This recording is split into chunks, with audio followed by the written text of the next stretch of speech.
Hidden gay tales, we were just horsing around. Then somehow he ended up on top of me and the air in the room changed. He didn't move and neither did I. That suspended second rewrote the rules between us. Welcome to Hidden Gay Tales, where the things you never say out loud finally get a voice. If you've ever wanted someone you weren't supposed to want, or felt the floor drop out from under a friendship, pull up a chair. This one's for you. It was a nothing special Friday in late October, the kind of evening that smells like rain on concrete and cheap pizza. I'd ordered from the place on the corner, pepperoni for me, mushroom for Arjun, because we'd argued about toppings since sophomore year and never settled it. The apartment was a mess of textbooks, empty Red Bull cans, and the low thump of lo-fi leaking from Arjun's speaker. He was sprawled on the floor, back against the couch, one long leg stretched out, the other bent, foot tapping to the beat. Arjun Kapoor, 6'2", swimmer's shoulders, black hair that refused to lie flat, and a laugh that could start a party in an empty room. He wore the same faded gray hoodie he'd stolen from me freshman year, sleeves pushed to the elbow, revealing the thin silver chain around his wrist that caught the light every time he moved. I was on the couch, pretending to study for midterms, but really I was watching the way the lamp painted gold across the bridge of his nose. We'd been roommates for 3 years, friends for 5. He knew how I took my coffee, that I hated thunderstorms, that I still slept with the stuffed elephant my sister gave me when I was 7. I knew he sang off-key in the shower, that he texted his mom every Sunday without fail, that he got quiet when he was stressed and covered it with jokes. I also knew, had known for longer than I wanted to admit, that the sight of him stretching after a swim meet could stop my heart for a full 3 seconds. That night the pizza box sat open between us like a dare. He flicked a mushroom at me. I flicked a pepperoni back. 30 seconds later we were wrestling over the last slice, laughing so hard my ribs hurt. He hooked an arm around my neck, yanked me off the couch, and suddenly I was flat on my back on the rug, his knees pinning my hips, hands braced on either side of my head. The laughter died in my throat. His chest rose and fell too fast. A bead of sweat slid from his temple, caught the light, disappeared into the collar of his hoodie. The room smelled like garlic and warm cotton and something sharper. Ozone, maybe. Like the moment before lightning. I could feel the heat of him through 2 layers of clothes. His eyes, dark and suddenly serious, searched mine. I waited for the joke, the shove, the escape hatch. It didn't come. Say something, he whispered, so low I felt it more than heard it. I couldn't. My pulse was a drumline in my ears. His thumb brushed the inside of my wrist, accidental maybe, and the contact lit every nerve ending on fire.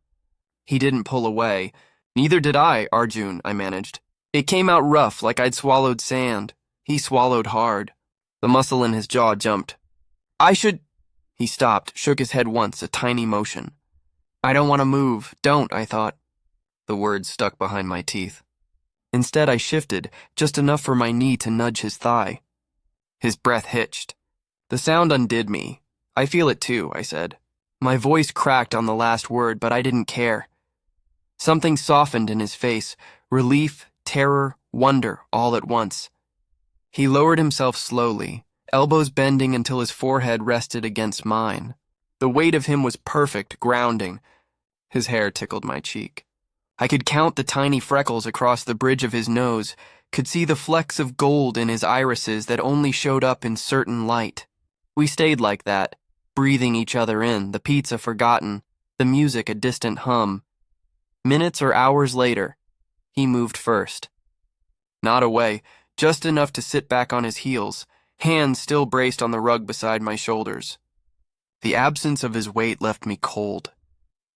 Why didn't you push me off? He asked. His voice was quiet, careful, like he was handling something fragile. I sat up slowly. The room tilted, then righted itself. Because I didn't want to. He stared at me for a long beat. Then softer, can I crash in your room tonight? Not a joke, not a dare. Just Arjun, asking for the space between us to disappear. I nodded. We left the pizza box on the coffee table, the speaker still playing to an empty room. The hallway stretched longer than it ever had. My door creaked when I pushed it open. The sound felt loud in the hush. Moonlight spilled through the half-open blinds, striping the bed in silver. Arjun kicked off his shoes, peeled off the hoodie, let it drop. He stood there in a black tank and sweatpants, arms crossed like he wasn't sure what to do with them. I'd seen him like this 1,000 times, post-workout, post-shower, post-everything, but tonight the air felt different, charged. I climbed onto the bed, leaned back against the headboard. He hesitated, then sat on the edge, close enough that our knees touched. The mattress dipped under his weight. Neither of us spoke. Outside, a car alarm chirped once and died. Inside, the silence pressed in, thick with everything we hadn't said. He lay down first, on his side, facing me. I mirrored him. We were maybe a foot apart, close enough to feel the heat radiating off each other's skin. His hand moved, slow, tentative, until his fingertips brushed my forearm. The contact was feather light, but it felt like a spark jumping a gap. "This okay?" he whispered. "Yeah." He traced a small circle on my skin, then let his palm settle over my wrist. His thumb found my pulse, pressed gently like he was checking it was real. I turned my hand over, laced our fingers together. His grip tightened just enough to anchor us both. "I need to tell you something," he said. His voice shook. "I've been lying to myself for years. Thought if I didn't say it out loud, it wouldn't count. But it does. It always has," I swallowed. "Same." He let out a breath that sounded like surrender. Then he scooted closer, closing the gap until his forehead rested against mine again. His leg slid between mine, a slow, deliberate press. I felt the tremor in his thigh, the way he was holding himself back and giving in at the same time. "I'm scared," he admitted. "Me too. But I don't want to stop. Me neither. We didn't kiss. Not yet." We just held on, breathing the same air, letting the moment stretch until it felt infinite. His hand moved from my wrist to my waist, fingers slipping under the hem of my t-shirt, tracing the line of my hip bone like he was memorizing it. I shivered. He stilled. "Tell me if it's too much," he murmured. "It's not." Emboldened, he mapped the dip of my spine, the curve of my shoulder blade. Every touch was a question. Every answering shift of my body was permission. When his palm flattened against the small of my back, pulling me flush against him, I felt the rapid thud of his heart matching mine. We fit together like we'd been carved from the same block of stone. At some point, the lamp clicked off. I don't remember who reached for the switch, and the room dissolved into silver and shadow. We stayed tangled, learning the shape of each other in the dark. His lips brushed my collarbone, accidental at first, then deliberate. I tilted my head back, giving him access, and he took it, pressing open-mouthed kisses along the line of my throat, tasting salt and want. My hands found the hem of his tank, tugged it up and off. Skin on skin for the first time, and it was overwhelming. His warmth, the faint rasp of stubble, the way his breath stuttered when my thumb grazed his nipple. We moved slowly, like we had all the time in the world and none of it at all. When his mouth finally found mine, it wasn't fireworks or symphonies. It was a quiet click, like a lock sliding home.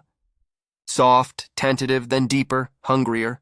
He tasted like pepperoni and possibility. I kissed him back with everything I'd buried for years, and he met me stroke for stroke. Hand cupped around the back of my neck like he was afraid I'd vanish. Later, minutes, hours I couldn't tell, we lay side by side again. Legs entwined, his head on my chest. My fingers carted through his hair, damp at the roots. The room smelled like us now, like sex and sweat and the faint trace of his cologne. He traced idle patterns on my stomach, following the line of hair below my navel. "I used to think wanting you was a glitch," he said into the quiet, like my brain short-circuited somewhere along the line. I huffed a laugh. "Same. Thought if I ignored it hard enough, it'd reboot." He lifted his head, propped his chin on my sternum. Moonlight caught the curve of his cheekbone. "What happens tomorrow?" "We figure it out, together." He studied me for a long moment, then nodded. "Together?" Morning crept in pale and gray, the kind of light that makes everything look softer. I woke to the weight of his arm across my waist, his breath warm against my shoulder. For a second I panicked, then he stirred, nuzzled closer, and the panic dissolved into something warm and steady. He blinked awake, squinting against the light. "Hi," he croaked. "Hi." He smiled, sleepy and shy, and it was the most beautiful thing I'd ever seen. "Still real?" "Still real. We didn't rush. We stayed in bed until the sun climbed higher, trading lazy kisses and quiet confessions. He told me about the first time he noticed, sophomore year when I'd fallen asleep on his shoulder during a movie and he hadn't moved for 2 hours. I told him about the swim meet last spring, how I'd pretended to read while watching water bead on his lashes. We laughed at how stupid we'd been, how careful, how scared. Eventually, hunger drove us to the kitchen. He wore my hoodie again. I wore his sweatpants. We made pancakes, burned the first batch, ate the second straight from the pan, feeding each other bite. Sweatpants. We made pancakes, burned the first batch, ate the second straight from the pan, feeding each other bites between kisses that tasted like maple syrup and relief. The pizza box was still on the coffee table, stone cold. We left it there like a monument. Later, we sat on the couch, same spot where it had started, legs tangled, his head on my shoulder. The lo-fi playlist had long since ended. The apartment was quiet except for our breathing. "So," he said, tracing the veins on the back of my hand. "Boyfriends?" The word hung in the air, simple and enormous. I turned it over in my mind, testing its weight. It fit. "Yeah," I said. "Boyfriends." He grinned, wide and unguarded, and kissed me again. Outside, the city woke up. Cars starting, dogs barking, life moving on. Inside, we stayed wrapped up in each other, building something new from the ashes of everything we'd pretended not to feel. The moment didn't end with a grand gesture. It didn't need to. It ended with the quiet certainty that tomorrow and every tomorrow after, we'd face together. No more hiding, no more pretending.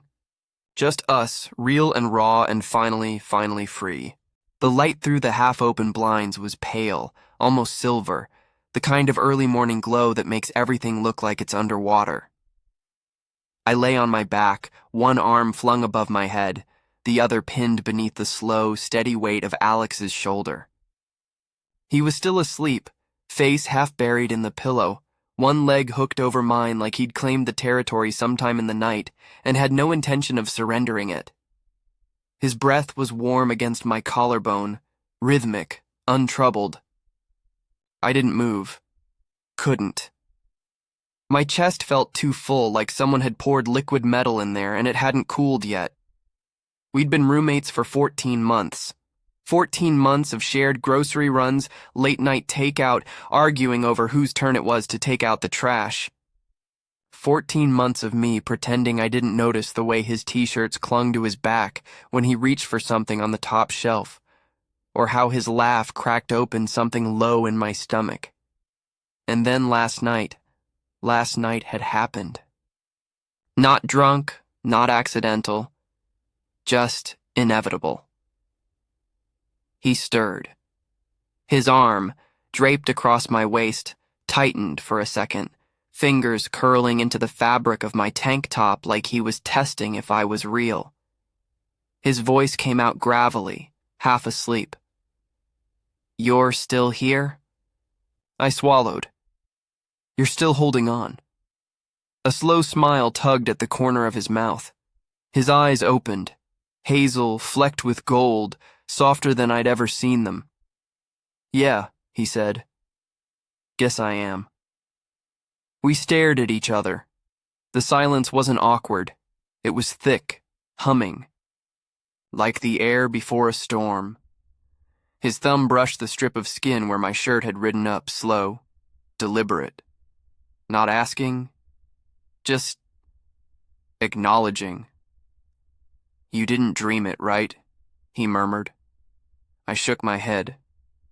"You were really here, in my bed, close." His breath hitched. "You noticed." I noticed everything. He didn't laugh it off, didn't roll away, just looked at me like he was trying to read the fine print on my soul. "I don't regret it," I said before he could ask. "Not a second."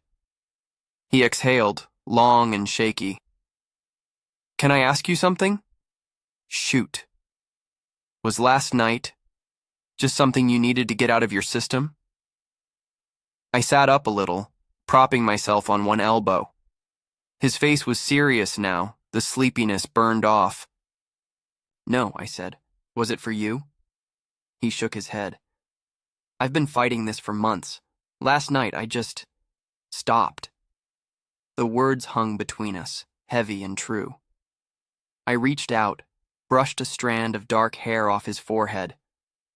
I wanted it too. Every second. His eyes searched mine. Then slowly he leaned in. The kiss wasn't rushed. It was soft, uncertain, like we were both afraid the other might vanish if we moved too fast. When he pulled back, his forehead rested against mine. "Still too much?" he whispered. I smiled. "Not even close." He laughed under his breath, the sound warm and low. "I told you I want this," I said. "Don't make me prove it." Something shifted in his expression. Relief, maybe, or surrender. He moved closer, deliberate, until there was no space left between us. My hands found his back, fingers curling into the soft cotton of his shirt. He closed his eyes at the touch. "I've never done this before," he said quietly. "Not like this." I brushed my thumb along his jaw. "Then we'll take it slow." He smiled. Small, real, a little broken open. We moved together, unhurried. The world narrowed to the sound of our breathing, the slide of skin, the quiet electricity that had always been there but never named. He held me like I might disappear. Every touch was careful, reverent, not reckless, honest. Later, tangled in the sheets, he pressed his face into the crook of my neck. "I don't know what I'm doing," he whispered. "You're doing just fine," I said. "Just stay with me." He kissed me again, deeper this time. But then he stopped. His body went still, forehead against mine, breathing uneven. "You okay?" I asked. He nodded, but I felt the tension in him. "Alex?" He rolled onto his side but didn't let go. One leg stayed hooked over mine, one hand pressed flat over my heart like he needed proof it was still beating. "I've never done this," he said softly. "Not just physically. I mean emotionally, with a guy. I always wanted to. I just pushed it down, pretended it wasn't real, dated girls, slept around. But this, it's not just sex. And that scares the hell out of me." My throat tightened. I turned to face him, took his hand in mine. "I'm not looking for just sex either," I said. "I want you to want me like this, like it matters." His jaw clenched. "I do." The silence that followed was full, heavy, real. Like we'd stepped over some invisible threshold and neither of us wanted to step back. He looked at me, really looked, and something in his eyes softened. Without a word, he pulled me close, wrapped an arm around my waist and drew me into his chest. He spooned me, his hand sliding under the blanket to rest against my stomach. Slow, patient, warm. "You feel incredible," he murmured, lips brushing the back of my neck. I exhaled, my body melting into his. "I've never wanted anyone like this." Those words broke something open in him. He pressed against me fully, skin to skin. That familiar pressure returned, thick, warm, undeniable. But there was no performance this time. He wasn't proving anything. He was just there, I don't know what I'm doing, he whispered again. I turned my head, brushed my lips against his. You're doing fine. Just stay here with me. He kissed me slower this time, not unsure, not rushed, just present. The morning stretched on, lazy and golden. We didn't speak much. We didn't need to. The quiet said everything. Eventually, he traced lazy circles on my hip with his thumb. So, he said, voice rough with sleep and something else. What now? I smiled into the pillow. Now we figure it out. Together. He hummed, low and content. I liked the sound of that. Outside, the city woke up. Cars starting, dogs barking, the distant rumble of a delivery truck. But in here, time moved differently. We stayed tangled in the sheets, trading soft kisses and quieter truths. He told me about the first time he noticed me, really noticed me, 3 months ago, when I'd fallen asleep on the couch during a movie, my head tipped back, mouth slightly open. He'd sat there for 20 minutes, he said, just watching me breathe. I told him about the night I'd heard him singing in the shower, some old indie song I didn't know, and how I'd stood outside the bathroom door longer than I should have, heart pounding like a teenager. We laughed, quiet and disbelieving. Like we'd been circling each other for months, and only now realized the orbit was mutual. By the time the sun was high enough to paint the walls gold, we were starving. He made coffee while I scrambled eggs, both of us moving around the kitchen. In our boxers, bumping hips, stealing kisses between sips. It felt domestic, easy. Right. He leaned against the counter, watching me flip the eggs. So, he said, roommate agreement amendment? I raised an eyebrow. Shoot. No more pretending we don't want to do this. He gestured between us. Every chance we get. I grinned. Deal, but I get dibs on the left side of the bed. He laughed, pulled me in by the waist. We'll negotiate. The eggs burned. We didn't care. Later, sprawled on the couch with a shared blanket and a half-eaten bag of chips, he rested his head on my shoulder. I'm still scared, he admitted quietly. I know, I said. Me too. But I'm more scared of not doing this. I turned, kissed the top of his head. Then we don't. He looked up at me, eyes steady. You're sure? I've never been more sure of anything. He smiled, slow, real, a little wrecked. Good, because I'm not letting go. And he didn't. Not that day, not the next, not the ones after that. We took it slow like we'd promised, learned each other in pieces, how he liked his coffee with too much sugar, how I couldn't fall asleep without a fan, the way his voice cracked when he was nervous, the way my hands shook the first time I told him I loved him. We fought too.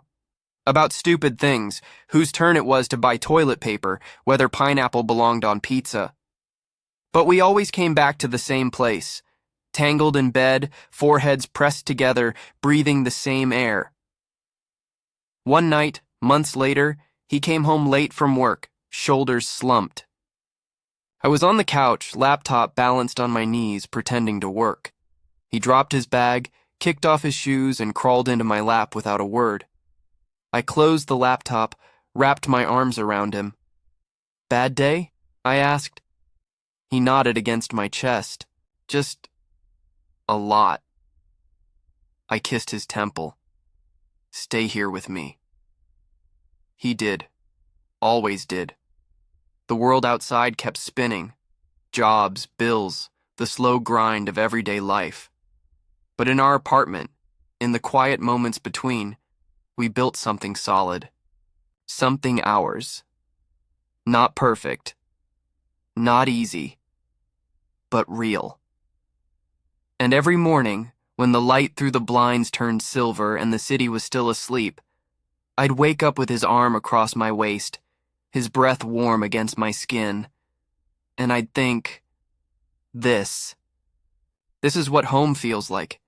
He'd stir, murmur something sleepy and nonsensical, and pull me closer. And I'd smile into the dark, heart full, chest heavy, alive.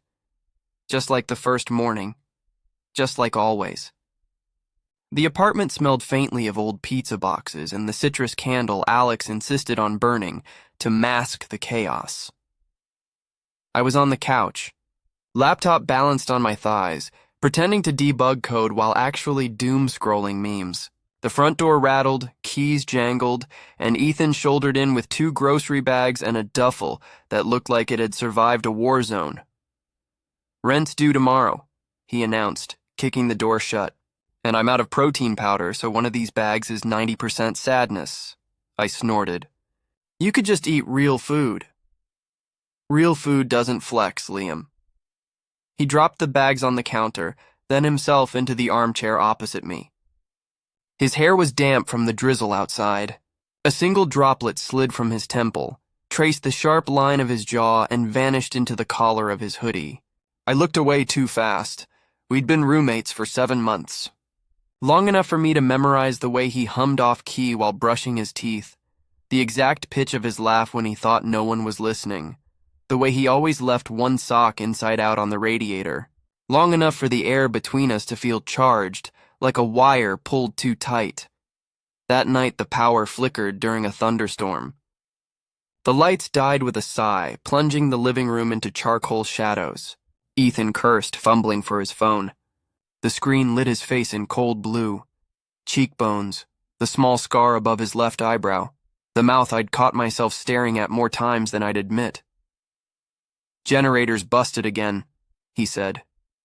"Landlord's ghosting me." I closed my laptop. "Candles?" "Only the citrus abomination." We lit it anyway. The flame guttered between us on the coffee table, throwing gold across the clutter of textbooks and empty mugs. Rain hammered the windows like it had a personal grudge. Ethan stretched, hoodie riding up to reveal a strip of skin above his sweatpants. I swallowed and looked at the flame. "You ever think," he said quietly, "how weird it is that we know every stupid detail about each other, but nothing that matters?" My pulse stumbled. "Like what?" He shrugged, but his eyes stayed on me. "Like, why you flinch when someone says your dad's name. Or why I still check my ex's Instagram at 2 a.m. even though I blocked her." The candle crackled. I set my laptop aside. "You first," he laughed, but it sounded scraped raw. "Fine. I keep checking because I want proof she's miserable without me. Petty, right?" "Human," I said. "Your turn." I picked at a thread on the couch. My dad didn't flinch. He just left. Said architecture was more stable than feelings. I was 12. The words tasted metallic. I'd never said them out loud. Ethan's gaze softened. "I'm sorry. Don't be. Your turn again." He leaned forward, elbows on knees. "I've never told anyone this." A pause. "I think I might be bi, or something. I don't know. I've dated girls. Liked it fine, but sometimes..." He stopped, cheeks flushing dark in the candlelight. "Sometimes I look at a guy and it's like my skin forgets how to fit." The room felt suddenly too small.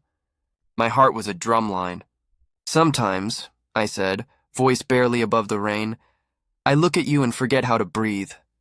Silence. Then the candle sputtered, nearly dying. Ethan reached across the table, fingers brushing mine. Static sparked where we touched. "I'm scared," he whispered. "Me too." He stood, rounded the table, and sat beside me, so close his knee pressed mine. The heat of him seeped through denim. "Slow," he said, echoing a promise we hadn't made yet.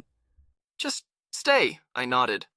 He tucked a strand of hair behind my ear, thumb lingering on my cheekbone. His breath was warm, mint and rain. When he kissed me, it was careful, like handling something breakable. My hands found his waist. His found my neck. The world narrowed to the slide of lips, the soft hitch of breath when tongues met. We didn't go further that night. We fell asleep on the couch, limbs tangled, his head on my chest.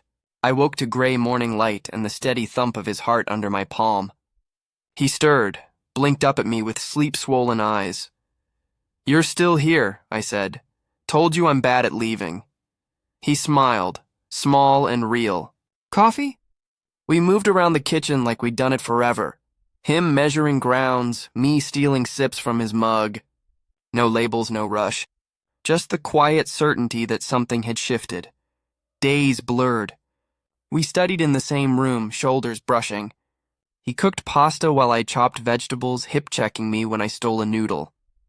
At night we shared the couch, legs entwined under a single blanket, watching terrible sci-fi until we dozed off mid-movie. He started leaving his toothbrush next to mine. I stopped locking my bedroom door. One Thursday, our study group invaded. 5 people, pizza boxes, chaotic notes on machine learning. Ethan sat across the room, laughing at something Maya said. I tried not to stare. Then Jake, ever the idiot, clapped Ethan on the back. "Dude, you could have any girl on campus. What's the holdup?"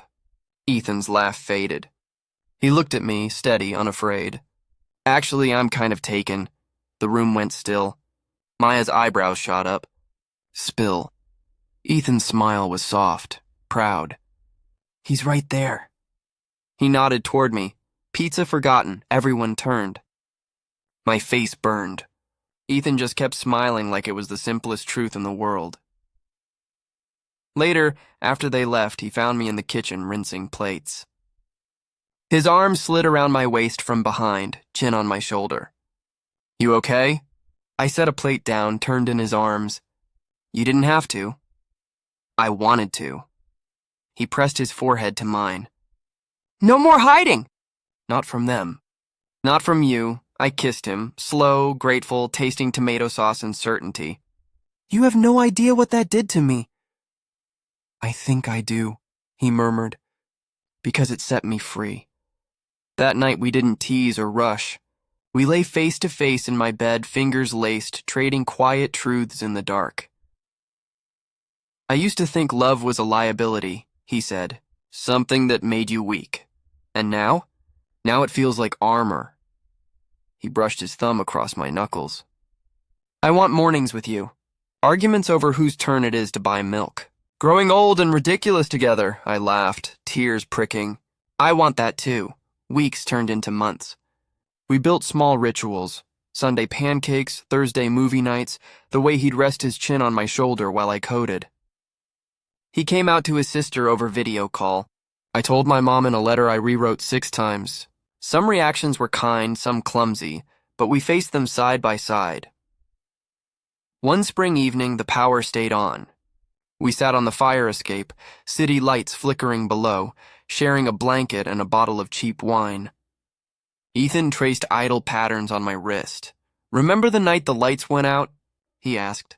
"How could I forget?" He smiled, eyes bright. "I was terrified. Thought I'd ruin everything." "You didn't." "No," he said softly. "I found everything." I leaned in, kissed him under the glow of a street lamp. The city hummed around us, but in that moment there was only the warmth of his mouth, the steady beat of his heart against mine. We never needed a label. We had the truth, spoken in quiet mornings, in the way he reached for my hand without thinking, in the way I fell asleep to the rhythm of his breathing.